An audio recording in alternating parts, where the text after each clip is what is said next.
Hello, my name is Clinton Timothy Burnett III. I am a mass media major with a junior mass media major with a concentration in radio, TV, and film from Philadelphia, Pennsylvania.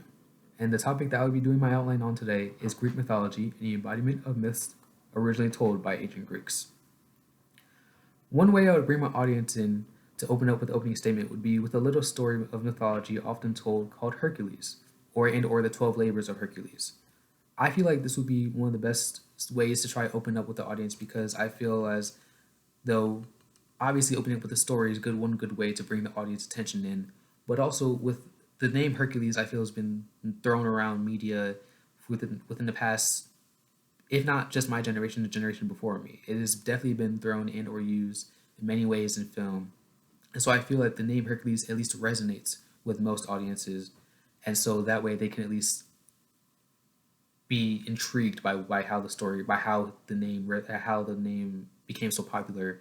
and what the original story of Hercules truly is.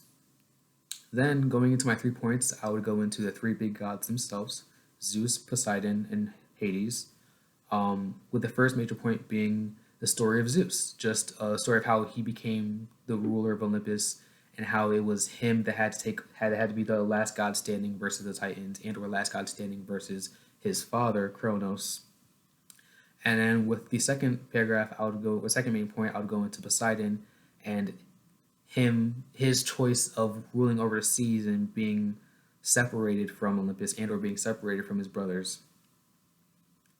and just what that means for people having to have such a belief into the sea god to simply do,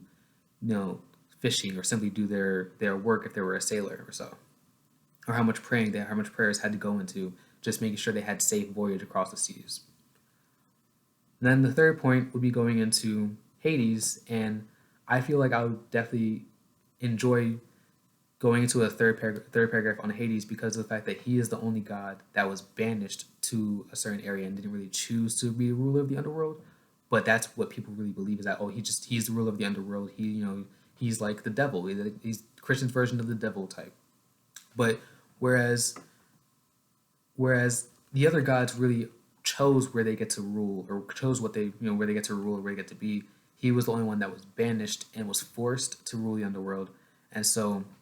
that image of evil and such was kind of placed on him. And I wanted to just get into his story and kind of share his story as to, is he really that menacing god that people will think when they think of Hades, or is that something he became having to have been banished to the underworld and being down there for so long? For my summary, I would then end with me explaining the decrease of people's beliefs in the gods and the decrease of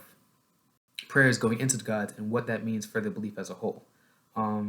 Because once it was a religion where they would believe and pray to multiple gods, and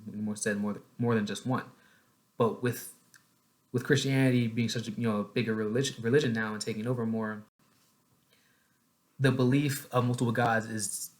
vastly very much dying out, and I feel like sharing it through this way could be a form to not like try and get people into the religion of believing multiple gods, but still sharing the teachings of multiple gods or sharing the teachings of that religion, because just to be I feel like it's not known enough, or just it's not taught enough like every other religion is, and or like every other religion is respected. And so I just feel for the ones that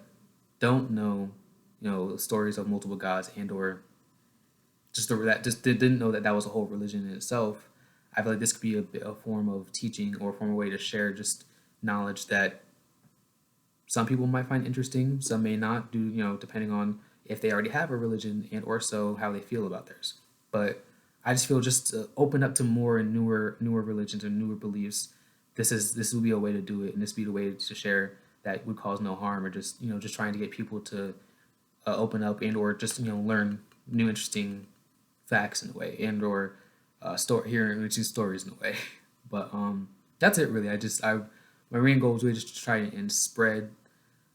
the not the religion, but spread like the belief of just keep it from fully dying out.